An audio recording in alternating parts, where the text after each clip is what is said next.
بسم الله الرحمن الرحیم. نن زمونږ د الفقه الميسر سبق نمبر 97 دی، 99 نمبر سبق هم دی او کتاب الصلات شروع دی. په کتاب الصلات کې مونږه د منځ د قرآن او د حدیث نه ثبوت بیان کړو. نن به ان شاء الله بیا د وختونو بیانونه هم پکې وکړل. نن به مونږه د مستحب اوقاتو د مستحب وختونو بیان کوو چې د سحر منځ، غرمې منځ، مازیګر منځ، ماښام منځ، ماسخوتن منځ مستحب اوقات کم کم وخته پورې کولی شي، کم کم وخته پورې دا مباح دی، کم کم وخته پورې مستحب دی. نو د هغې بحث کو. فروع تتعلق باوقات الصلاه، د منځ د وختونو، اوقات د وخت جمع ده، د وخت جمع ده. د منځ د وختونو متعلق، د منځ د وختونو متعلق یو څو مختلف مسائل، فروع معنی را یو څو مختلف مسائل تتعلق باوقات الصلاه، د منځ د وختونو متعلق یو څو مختلف مسائل. يستحب الاسفار بالفجر. يستحب دا يستحب فعل مضارع ده، د دې معنی را مستحب دی، مستحب دی. اسفار دا د باب افعال مصدر دی. اسفر يسفر اسفارا، د سحر رڼا ته وي، د سحر چې لږه لږه رڼا ولګي هغه وخت ته وي. نو بالفجر د سحر منځ، د سحر په منځ کې اسفار مستحب دی، د سحر په منځ کې رڼا لګېدل دا مستحب دی. ځکه نبی علیہ السلام فرمایي، د ترمذی شریف حدیث ته رافع ابن خدیج رضی الله عنه روایت ته فرمایي، نبی علیہ السلام فرمایل اسفروا بالفجر، اسفرو بالفجر، د سحر په منځ کې رڼا کې کوي. فانه اعظم للاجر، ځکه چې دا ډیر زیات د باعث اجر دی. نو سحر منځ په رڼا کې کول. نو فقها د دې باره کې فرمایي چې څونه رڼا کې کول پکار دي. د نور راختونه کم از کم نیمه ګنټه مخکې یا 35 منټ 15 منټه مخکې جمع ودرېدل. یعنی په دونه وخت کې د سحر منځ کول چې سړی که فرض کا د جمع ودرېده او منځ کې څه فساد راغی، منځ کې څه مسله راله او منځ مات شو، نو بیا سړی اودس وکړي او دوباره مسنون قرت سره د سحر منځ ادا کی او بیا نور راختلو کې لږ ټایم وي. نو سحر منځ نه د نور راختلو نه مخکې چې دوباره انسان جمع کولی شي مستحب، یعنی مسنون قرات سره یعنی جمع ورکولی شي دوباره. نو دومره وخت جمع کې پکار دی جی، د سحر منځ داسې وخت کې پکار دی. نو کم از کم فقها فرمایي چې کم از کم نیمه ګنټه 35 منټ 40 منټ دومره د نور راختلو نه مخکې جمع کول پکاري، د سحر منځ کول پکاري. خو د زنانو دپاره په اول وخت کې منځ پکار دی، تاخیر پکې نه دی پکار ډېر. بیا اوس دویم منځ دی یستحب التاخیر. یستحب التاخیر یعنی یستحب معنی مستحب دی، تاخیر کول، رستوالی کول، لیٹ کول بالظهر د ماسپښین منځ فی فصل الصیف د ګرمۍ په موسم کې. مطلب دا دی چې د ګرمۍ په موسم کې به دا د غرمې منځ ښه په یخوالي کې نبی علیہ السلام فرمایي تاسو د بخاري شریف حدیث ته تاسو د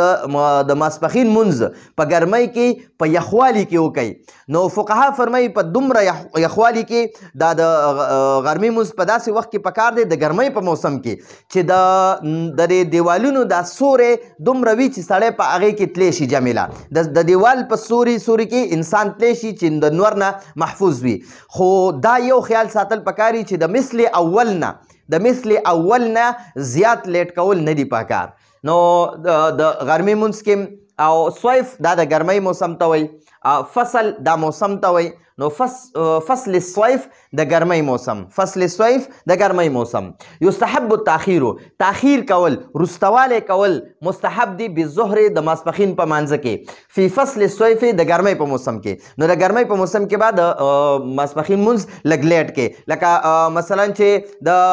دغه نه بغیر د یخنۍ په موسم کې ته په کم 1 بجه جمع کې یا 1 بجه جمع کې، نو د ګرمۍ په موسم کې 1:30 بجه خوا او شا کې په باندې 1:30 په کم 2 داسې جمع پکار ده، منځ پکار دی. بیا دریم منځ دی یستحب التعجیل. یستحب التعجیل یعنی جلدی کول مستحب دی، زروالی کول مستحب دی بالظهر د ماسپښین په مانځه کې فی فصل الشتاء د یخنۍ په موسم کې. شتا یخنۍ ته وایي، صیف ګرمۍ ته وایي. نو فی فصل الشتاء د یخنۍ په موسم کې. نو د یخنۍ په موسم کې به د غرمې منځ زر کې، ځکه د یخنۍ په موسم کې دا د ورځې لږې دغه وي اوږدې وي، خو په دغه کې به د یخنۍ په موسم کې به د غرمې منځ مختصر کې د یخنۍ په موسم کې ورځې ډېرې وړې وي، شپې غټې وي، نو ځکه چې مثل اول بیا د انسان نه تیریږي، نو ځکه وایي چې د غرمې په منځ کې د یخنۍ په موسم کې به د غرمې منځ لږ جلتۍ کې ډېر تعجیل سره به کې، تاخیر به پکې نه کې، او د غرمې منځ د ګرمۍ په موسم کې به ښه تاخیر سره کې، ځکه د غرمې منځ د ګرمۍ په موسم کې ډېر دا ګرمي په موسم کې دا غرمه ډېره اوږده وي، نو په دغه کې دا د غرمې منځ په یخوالي وخت کې پکاري، ځکه نبی علیه السلام فرمایي چې دا ګرمي نه ده، ګرمي دا د جهنم یو سا ده، جهنم سا اخلي نو دا ګرمي دنیا کې خورېږي، نو د غرمې په منځ کې په یخنۍ په موسم کې جلدي پکار ده، او د ګرمۍ په موسم کې تاخیر پکار دی. اوس څلورم منځ دی یستحب التاخیر بالظهر، یستحب التاخیر یعنی تاخیر کول، ورستوالی کول د غرمې په مانځه کې فی فصل الشتاء د یخنۍ په موسم کې، د یخنۍ په موسم کې به منځ لږ تاخیر سره کې، کله به کې اذا کان یوم غیم، کله چې د دغه ورځ وي، د وریځې ورځ وي، غیم وریځ ته وایي، وریځ اردو کې ورته بادل وایي، بادل، او یوم ورځې ته وایي، یوم غیم د وریځې ورځ، د بادل کا دن اردو کې وایي، نو د وریځې ورځ حتی تر دې پورې چې یتیقن یقین شي زوال الشمس د نور د زایل کېدو، د نور د غورځېد، یعنی د نور د سر نه د اوړېدلو، ځکه د نور چې بالکل د سر د پاسه وي نو بیا مونځ هغه وخت کې نه کېږي، دغې ته مونږ وخت زوال وایو، نو دغه چې د سر نه لږ غونته کې روان شي د مغرب طرف ته نو بیا مونځ جایز دی، خو چې کله وریځ وي او د یخنۍ موسم وي نو د غرمې مونځ بیا په غرمې مونځ کې لږ تاخیر پکاري. نن سبا خو ګړۍ دي نو د هغې نه پته لګي، دا چې کومې خبرې کېږي دا د پخوا زمانې خبرې، هغه وخت کې دا ګړیانې نه وي، نو نن سبا خو مقرر وخت دی، یاره دې وخت باندې به مونځ کېږي، نو دا ځکه وایي چې د یخنۍ په موسم کې د غرمې مونځ لږ تاخیر پکې کوي کله چې وریځ وي، ځکه چې وایي پوره د نور د مغرب طرف ته د روانېدو یقین وشي، نو دا د یخنۍ په موسم کې به لږ تاخیر پکې کوي چې وریځ وي، او که وریځ نه وي نو بیا به پکې تاخیر نه کوي، جلدي به پکې کوي. ښه، اوس پنځم نمبر وایي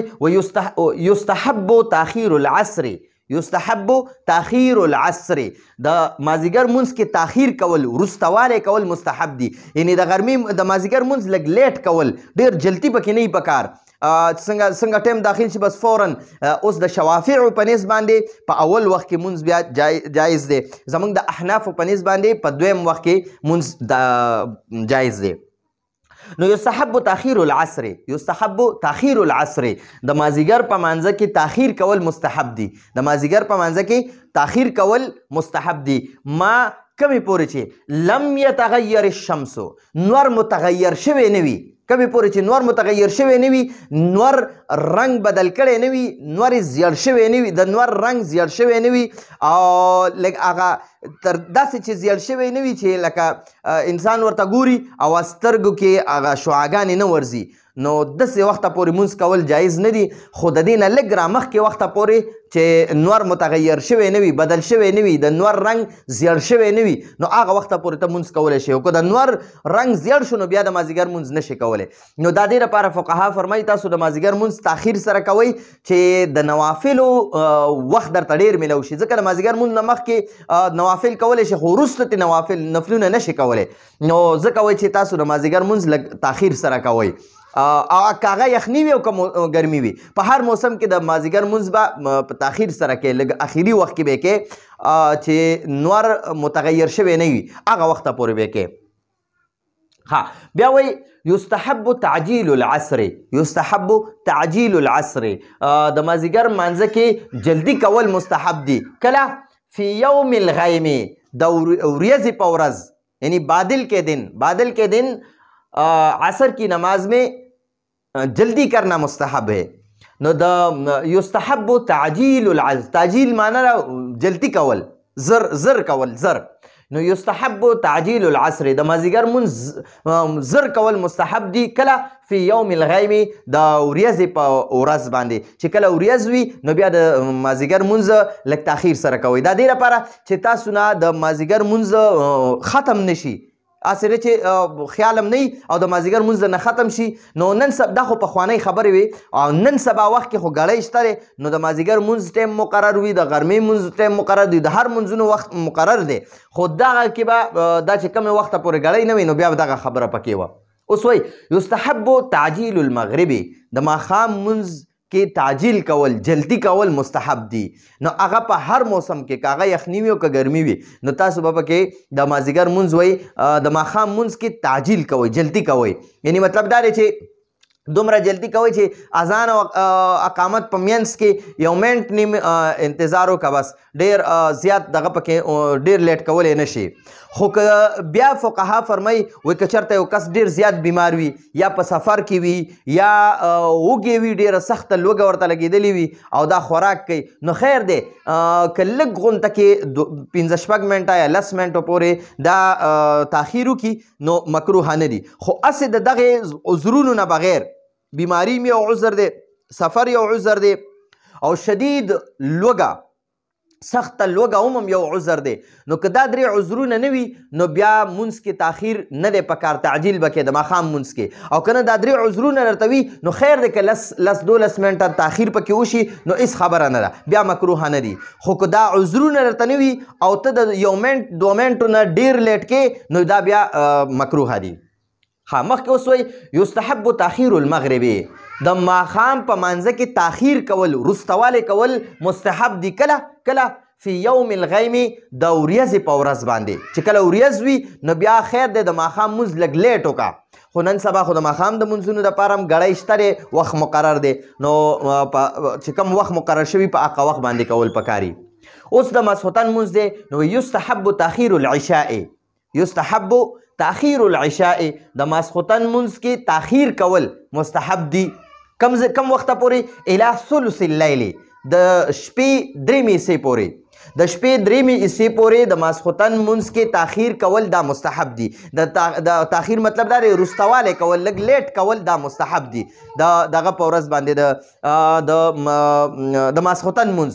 نو دا په یخنۍ کې دا حکم دی ځکه یخنۍ کې شپې اوږدې وي نو که سړی تقریبا فرض کړه چې د ماسخوتن مونځ د ماسخوتن د شپې 3 حصې کې یعنی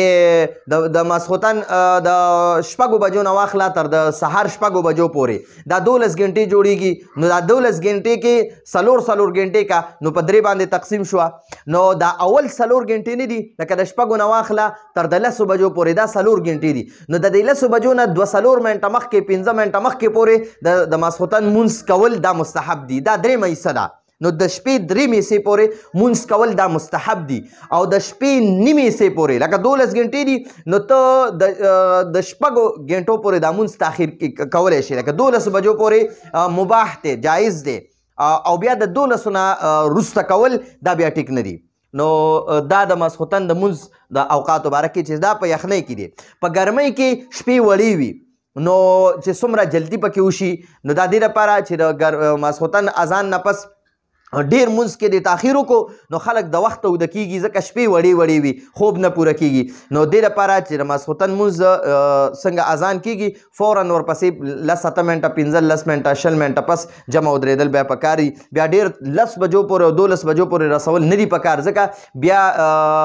خطره د دې وي چې خلک به اوده شي او جمع له به نه راځي نو ځکه د ماسخوتن مونځ په ګرمۍ کې زر کول پکاري ځکه چې شپې وړې وي او د یخنۍ په موسم کې شپې ډېرې غټې وي نو په هغې کې که د ماسخوتن مونځ کې تاخیر وشي نو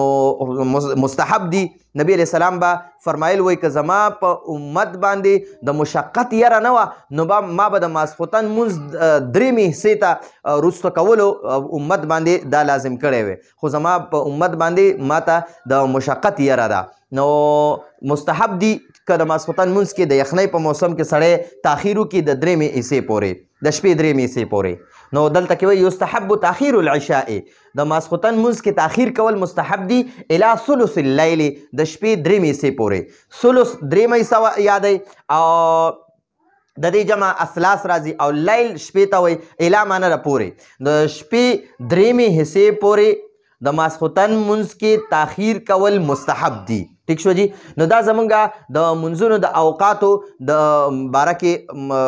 یو څو مسایلو چې دا مستحب دي په دې وختونو کې. نو کوشش کوو چې په دغه وختونو کې دا منځ په دغه طریقه باندې کوو. د سحر منځ په رڼا کې کول مستحب دي. د ماسپښین منځ د ګرمۍ په موسم کې هغه لږ تاخیر پکې پکار دی او د یخنۍ په موسم کې جلتی پکار ده او که د یخنۍ په موسم کې وریځ وي نو بیا د ماسپښین منځ کې تاخیر پکار دی او د ماسخوتن د مازیګر منځ کې تاخیر په یخنۍ ګرمۍ دواړو موسمونو کې تاخیر پکار دی تر کومې پورې چې نور متغیر شوی نه وي بدل شوی نه وي. او بیا وایي د مازیګر منځ کې به هم جلتی کې کله چې وریځ وي او بیا وایي د ماسخوتن د ماښام منځ کې به یخنۍ او ګرمۍ کې تعجیل به کې جلتی به پکې کې. خو که چېرته وریځ وي نو بیا به د ماښام په منځ کې هم تاخیر کې لږ وروسته واله به کوي او د ماسخوتن منځ کې د تاخیر پکار دی د شپې 3 حصو پورې. یعنې مثلا که 12 غنټې شپه وي نو اول 4 غنټو پورې ته د منځ لیټ کې نو مستحب دی او که 9 غنټې شپه وي نو اول 3 غنټو پورې لکه مثلا 9 بجې د ماښام منځ وشو نو بیا د ماسخوتن منځ چې کله وخت داخل شي د هغې نه واخله تر 3 غنټو پورې منځ کول دا مستحب دی منځ وروسته کول دا مستحب دی. نو دا زمونږ د نن ورځې درس او ډیر مودې پورې هم د الفقه الميسر درسونه د مصروفیاتو د وجې نه نو شیر کړي اپلوډ کړي. انشاءالله اوس به کوشش کوو په 2 درېیمه ورځ به یو درس مونږ اپلوډ کوو. نو راتلونکي درس پورې اجازت غواړو. هذا هو المرام والله اعلم بحقیقة الكلام.